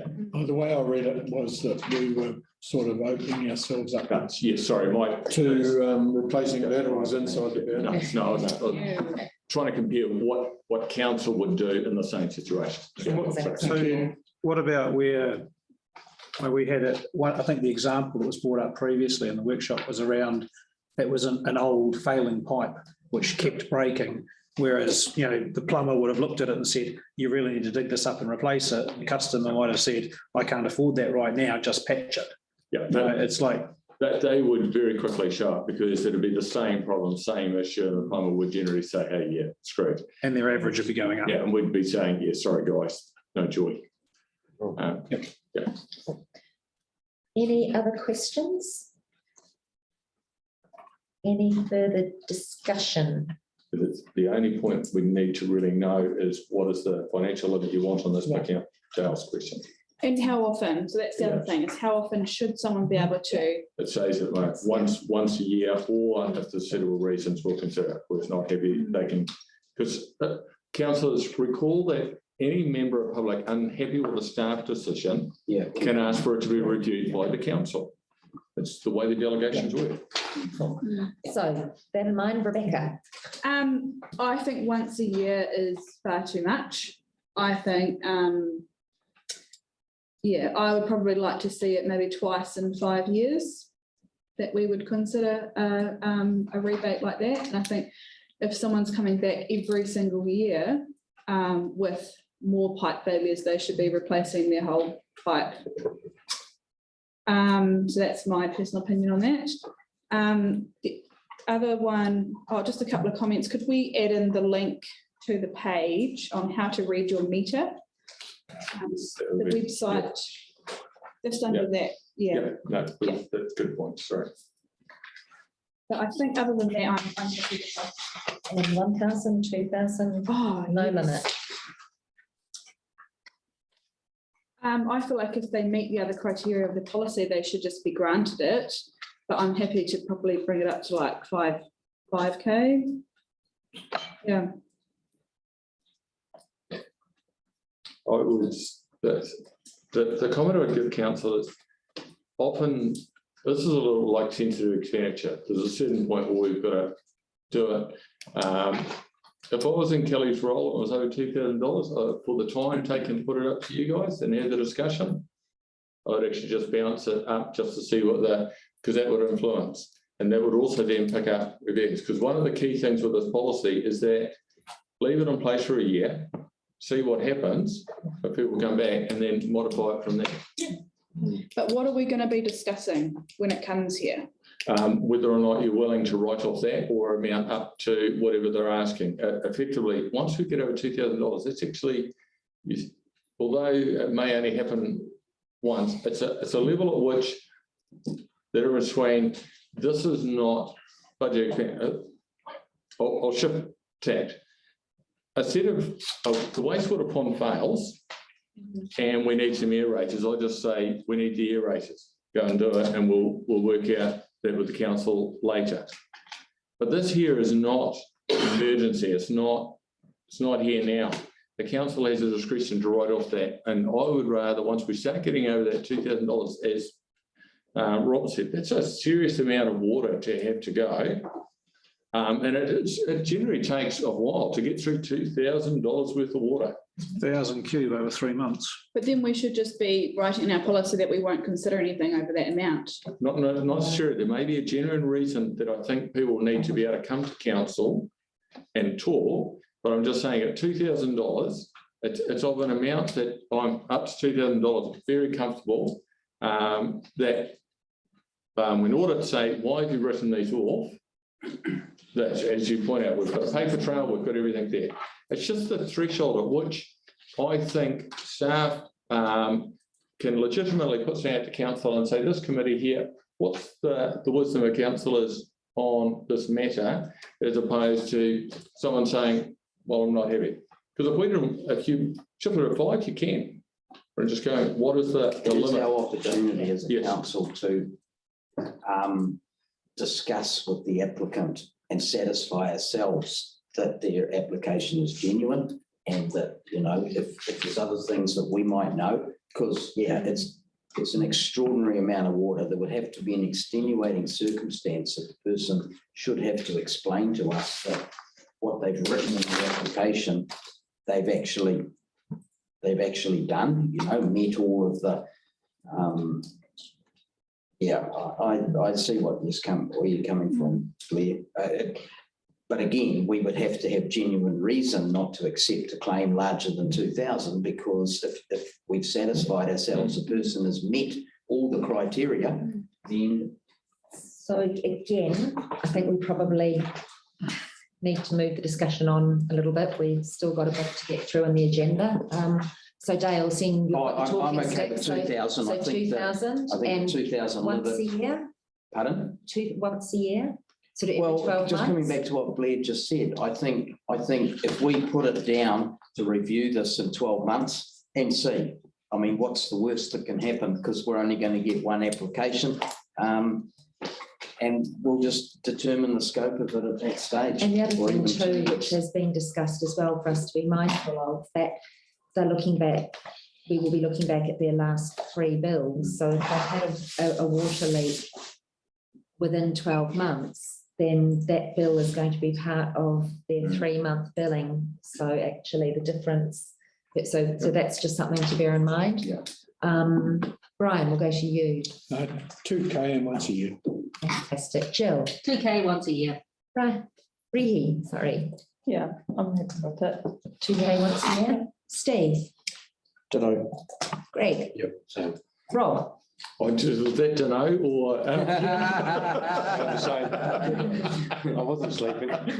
I'll see you in Rachel. Okay. Can I add a No. I just wanted to add in that the historical average of the previous 3 quarters, people's water use varies throughout the year. So if I have a water leak, say in the middle of winter, when I'm not using a lot of water because the rain's watering the gardens for me, and that gets compared with my summer usage when maybe I was using a bit more water because the gardens were really thirsty, then my average is going to be high, when in actual fact my leak was kind of here. I'm not going to get the benefit of it. It's almost like the averaging needs to be kind of seasonally adjusted. We use 3 to try and smooth that out. 4, you start going, gosh, sometimes we don't even have that. So 3 was about, but we've got a year over which to work. Yeah. Okay. Just like that. So you're happy? Ditto. Excellent. I'm also happy. So I'm going to move to the recommendations. We'll take both recommendations. The only thing I did say that there were a couple of typos in the conditions and criteria. I'll take my beat. So I'll take both of the recommendations together. 1, that we receive the report, and 2, recommends that council adopts the application for remission of water charges from leaks as its water leaks remission policy do we need to put in here with the $2,000? They will Or go, not, because it's already- They will go through and the cover report to council. Okay, awesome. So that'll have a cover report to count points. You get another point at the charity effectively. Do I have someone to move the rec? Thank you, Dale. Somebody to second it. Greg, thank you. All those in favour? Aye. Fabulous. Moving right along. Good process. Carried. The existing delegation is 2,000 anyway. Yes, Yes. it doesn't need to go to council, so we should be adopting it here today. Okay. Go back. Sorry, we should specify that to save ourselves a headache down the line. Okay, so we will have a third recommendation, because we haven't moved to the next agenda item, that Oh, it's just, no, it shouldn't be recommends, it should just be council adopts the application. the Policy and Strategy Committee adopts. Yeah. Yes. Um, Okay, good. It says develop, review and no. Bylaws. So it's a policy, and that's what the policy and strategy is for, and all elected Yeah, members so and are then on it the becomes committee. council policy. Yep. Okay. Okay, cool. My bad and temporary. Could just be adopt. Right, Adopt. Yeah. okay. So recommendation 3. No. It's you draw for amending. Oh, recommend, okay, right. Recommend adoption. Delete the word council. So recommendation 2, the Policy and Strategy Committee adopts Yeah. the application. Adopts. Oh, So the recommendation is that the committee, and number 2 would be adopts the.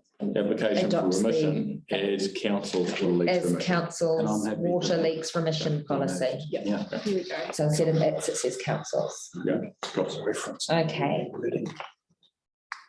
Somebody would like to move the change. Rebecca?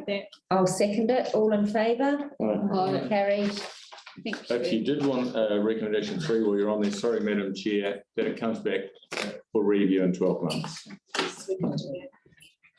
Which just picks up the point that we've discussed. I'll move that. I'm in trouble. I'm seriously in trouble. God. Based on what Leaving, so- what Dale said and the questions about the, whether it's listed back, up, Okay. down, I think it's a really prudent move. Cherie, would you like to read the third recommendation? Well, this is a fourth A recommendation. third, the other was amendment. It comes back to council. That it is reviewed in 12 months. It's reviewed by the Policy and Strategy by this- Committee in 12 12 months. Rob moved it, Dale seconded it, everyone in favour? Aye. Harry, Cool. right, Thank you. quiet. Moving on to 6.4, dust suppression policy. We have less than 20 minutes before we've been in a meeting for 2 hours. And our standing orders do dictate that we have a break at our 2 hours, so, Let's go. oh, yeah, so let's go. Welcome, Dave. Thank you, Madam Chair. My apologies, because this may actually take some discussion. Hey, that's what we're here for. So this is a draft policy.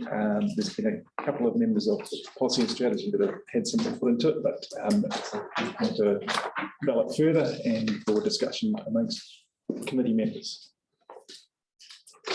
I'll open because I've done some research in this area. I like that we're doing something in this space. The Waka Kotahi tables and instructions and stuff for that initial stage of the desktop exercise. If the desktop exercise produces a value between 10 and 20, it becomes a go out and walk the ground exercise. Waka Kotahi only put their hands in their pocket if it gets above 20, and then it's in priority, it's in competition with other priorities. I think we should do the same. So I would support this, but I think that for us, council contribution would only be for pieces of road that were over 20 or more, and the council would pay the whole costs. There'd be a budget for it, and it would be prioritised and be in competition, obviously, to get your piece done. If someone didn't meet the criteria or was less than 20, then residents could opt to pay for the treatment, and council would facilitate that. I think for us, we we would have a budget and we would do what was in the budget, and if the residents want something, then that's something else at their cost. That's my input. Steve, I think that 100 metres is too narrow, too short an area of road. If the score is high, there's a serious risk there, and I think 100 metres is not enough. So just going along the lines of what Rob said about council fully funding 100 metres of the, can I suggest that there's... Yeah, I wasn't limiting it to 100 metres. So the Waka Kotahi thing, you're looking at a stretch of road, and it's about the risks either side and the closeness of the stuff. So you'd have an engineer or someone with experience in this stuff to look at it and say, to mitigate these risks, we need to do 250 metres, or maybe it's only 50 metres. I mean, I wouldn't put a number on it, I would say, but it might be that you've got a stretch of road where it's practical to do a couple of kilometres. You know, if there's lots of lifestyle blocks real close to the road or something, you know, and if that bubbled to the surface and got the gravy. I would have a minimum on it, because it has to go through, you've got to put it into you've got to mix up this in terms of, we had our contractors would have to make a mix, and doing less than 50 metres is probably not an economical viable option to do. Oh, yeah, any practical limits like that, absolutely support those. keep going, Steve. So yeah, my suggestion, I mean, I was happy for council just to fund the 50% of 200 metres, and the property owners funded the other 50%. Is there, if the score level's up 20 to 29, will that bring in the possibility of lowering speed limits so that it assists the dust and so forth? So can that be looked at as in the, it is in there? Cool. Underneath additional dust mitigation measures on page 40, it probably could go under its own title. That temporary lower speed limits may be enacted where CDC is aware of seasonal heavy vehicle traffic, such as forestry harvesting, as a way of reducing dust and damage to Middle Road. Yeah, I thought that could be just, I mean, it wouldn't have to do with the seasonal heavy traffic. It could be if they're reaching, ongoing. Yeah. And the other one is council accepting responsibility for the seal after the application, and for what period of time?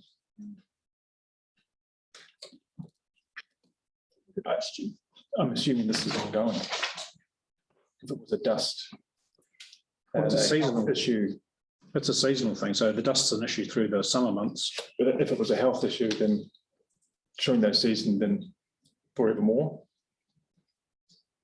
So what Steve's saying is, once the auto seal, for example, is put down, then it becomes council's responsibility to maintain it.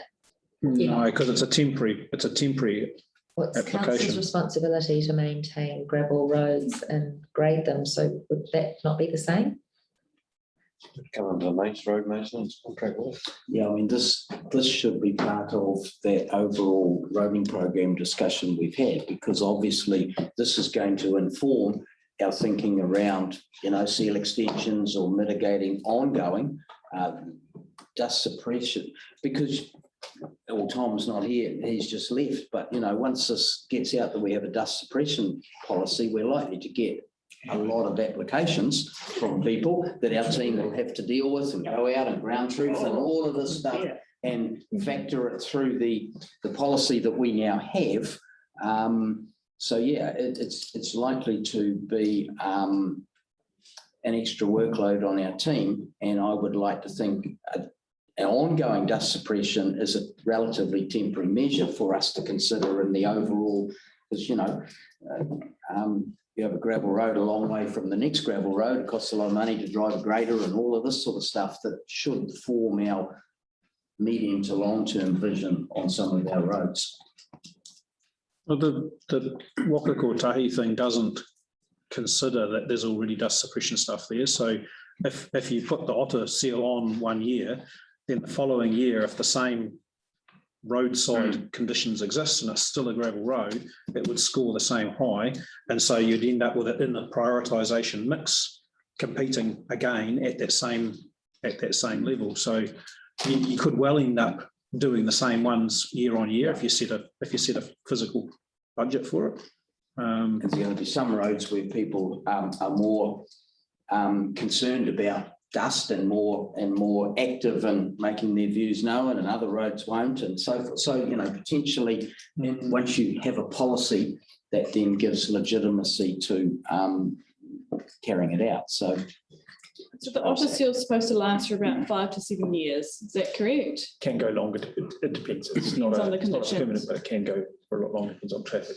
You know, the heavy vehicle movement, things like that, turning almost doesn't do that. You could put a cap on an annual rate. again, I'd be inclined to suck it and see. Review it, see. Well, we would have to have an annual budget allocation prior to. So we're talking next annual plan, an allocation for the next annual plan. Yeah, to Waka Kotahi for the next funding round and 3-year funding round. So we would you'd have to come up with a number to put in there. So are there any other questions? So bearing in mind, we're reviewing the draft council suppression policy. So anyone have any questions for Dave? It's a question slash a comment, but could we add in under that item 6, just around that life expectancy? So people, if they haven't heard of otter seal before, they have a bit of an idea. And I guess the other thing that I wanted to possibly add, I actually support what Rob said before. I think that's probably a good way to go. But under item 7 around residents' contributions, making it really clear that council will part fund up to 75% of costs. That's the remaining cost after the Waka Kotahi contribution, if we are eligible for the contributions for it. Well, so Waka Kotahi give us some funding, but it's just one big bucket for them. And so if you're going to do that, you take it away from something else. So we might be getting funding for it, but we've allocated that funding. So if you want to reallocate that funding, it has to come from somewhere else. We can apply for some more. So rather than I'll be applying for Waka Kotahi in the next 3 years, in the next 3 years, and put in a dust suppression fund, but you'd get more bang for buck if they paid for it as a total rather than for contribution. Might be cheaper long term to improve some of these, exacerbated roads. Well, I'm just thinking, so say we got a pot of funding for our maintenance towards dust suppression from Waka Kotahi. They would pay that 50% until that pot's used up, right? 51%, what we're currently. So we would then pay 75% of the remaining cost, which is what, I don't know, 45% or something. And then the resident would only pay like 10% or something. My maths doesn't add up, but do you see what I mean? Like, I don't want to be like, oh, council pays 75% and then, oh, Waka Kotahi will contribute a little bit and then there's nothing left for the resident to pay. Yeah, okay. I didn't. Well, because if Waka Kotahi is going to contribute 51%, then it should be that. But at this remaining stage, amount. not. So bearing in mind that we've got. Well, that would be. That would have to go into the next round of funding from then. Yes. In 3 years' time. Yeah, that's why I'm saying. Take the far rate off first, and the balance is split 75, etc. Thank you. That's the word I'm looking for. Yes. So possibly just adding council part fund up to 75% of the balance following Waka Kotahi contributions. If there's any Waka Kotahi contributions. Because if this policy comes into play now and we don't have any funding from Waka Kotahi, then maybe we don't put it in for this policy and we adjust it once we have a pot of money from Waka Kotahi. So I don't think the residents, if it's a resident's option to do this, I don't think that it should be qualified for Waka Kotahi. Because, imagine if they say they wanted to do, was it 6 grand for 100 metres? Say they did 200 metres and it cost 12 grand to do the section outside their house. If Waka Kotahi put 6 grand in, then that's 6 grand taken away from other ratepayers for the maintenance of other roads. So if it's at the residents' pleasure then it's at the resident's expense and it shouldn't qualify for waka kotahi. Whereas if it's council budgeted, i.e. we're doing it, then we fund the whole lot and we accept the far rate and get whatever's there. It's a whole lot cleaner and a whole lot tidier in terms of we budgeted to spend this much on road stuff. We've got this policy for prioritising it. We spent it and we got some of it back from waka kotahi. It went this far. If you want to do something outside of that policy, then it's at your cost. And don't bank on the government or the ratepayers contributing. But I mean, it's just cleaner, I think. Yeah. Otherwise, it gets really difficult, like you say, as to of the balance and how much, and is the far rate changing by 1%? So do we adjust it somewhat? What do you think, Dave, in terms of managing it in-house? I'm not sure if there's going to have to be a resident's contribution that we're going to be overloaded with them. I think that's if there was just we're giving away, get in first. Yep, there would. I think there would be a long list. But if it's you've got to put your hand in your pocket and because it's benefit for you, and it's not a benefit for the general across Carterton, then I think the number will be reduced. Fair enough. Yeah, but they have to meet that quite high threshold as well. Like that is, yeah. If we adopt that, called Tahis. What I'd also suggest is that make these changes, I add in some things and the recommendations that comes back to the committee. So we talk about it and make whatever, and it doesn't have to, even then, you can come back and you can make changes. Yeah, because it's not likely we're going to have funding attached to this until next year anyway. For 3 years. So we're in the new 3-year round. Well, unless we assign it in your plan. Unless you do it throughout your plan. I like your idea of it not having it's the pool of money there at the moment. Is there any other discussion? Does anyone have anything I'd like to discuss further on this?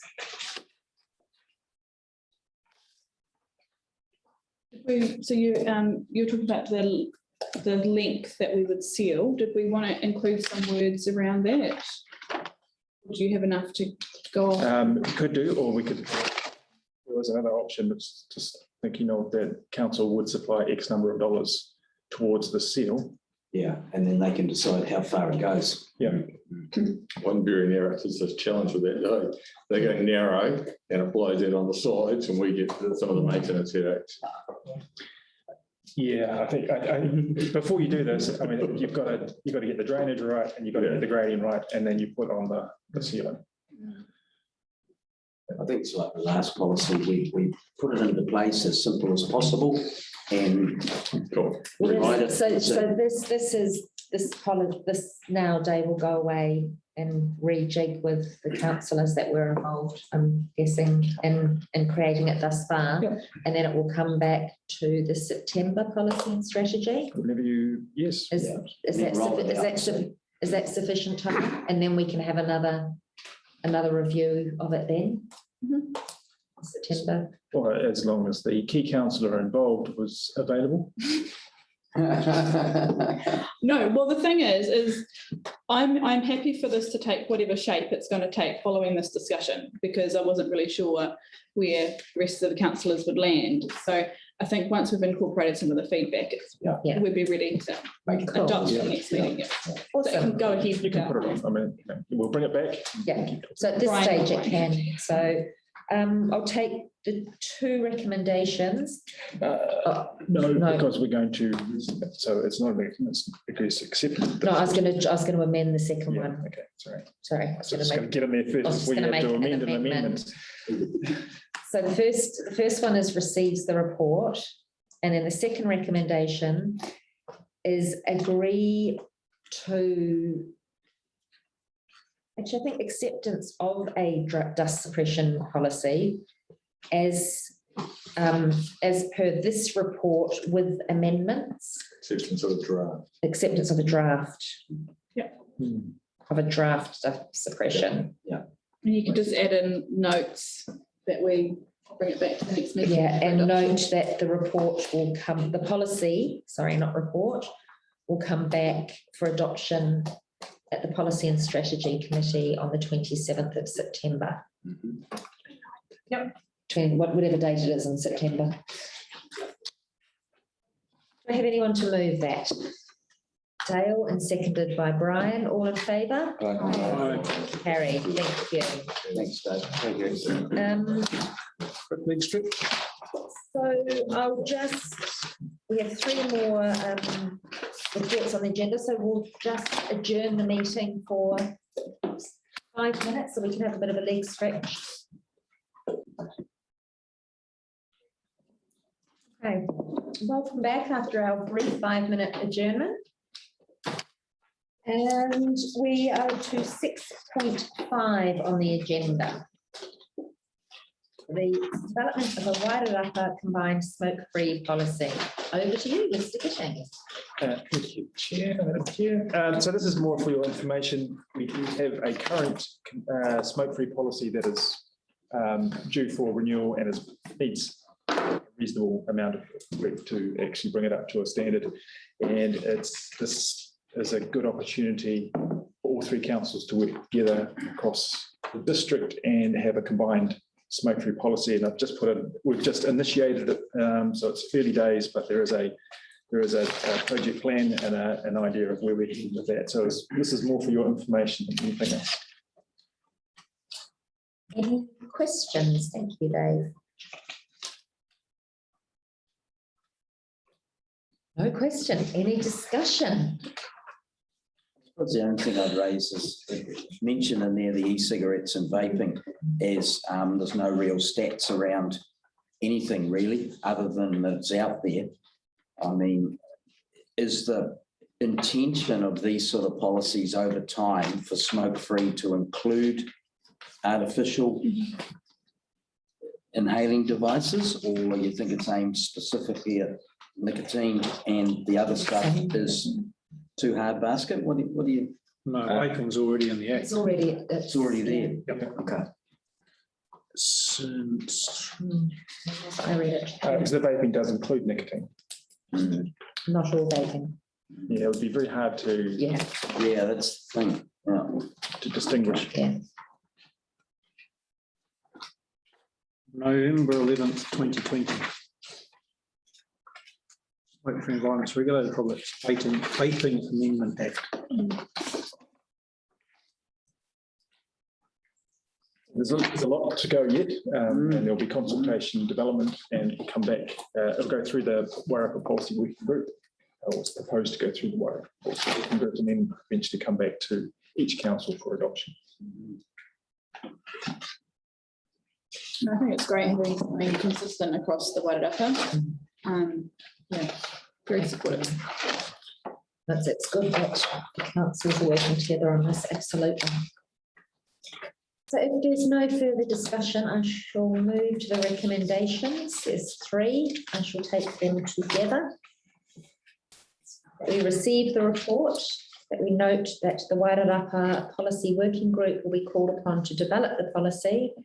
And number 3, that notes that each council will adopt the final policy separately. Do I have someone to move the recommendations? Thank you, Rob. I'll second those. All in favour? Aye. Against? Carried. So 6.6 on the agenda, elected members' expenses and reimbursements policy. Welcome, Kelly. Thank you. Okay, so we've had the determination released for this year, which you were forwarded.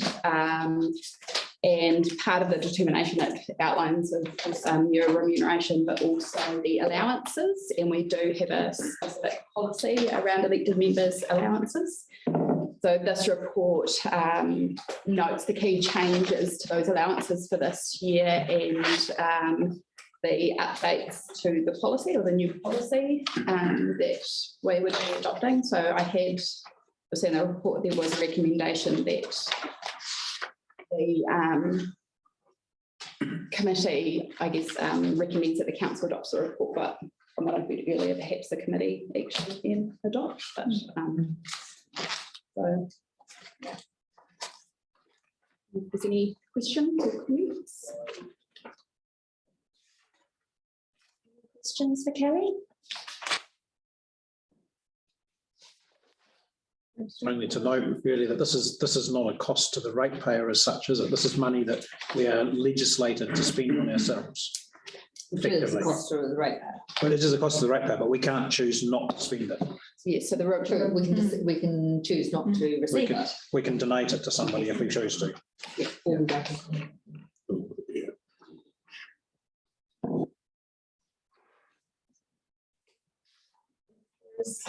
Any further discussion? Move to the recommendations, just noting that, I'll take them all together, but noting that recommendation 3 is adopts the policy and takes out recommends council. 3, thank you. Do I have someone to move the 3 recommendations? Thank you, Ruthie. And seconded by Steve. All those in favour? Against? Carried. Mr. Gittings. I'd like to welcome you back to the table.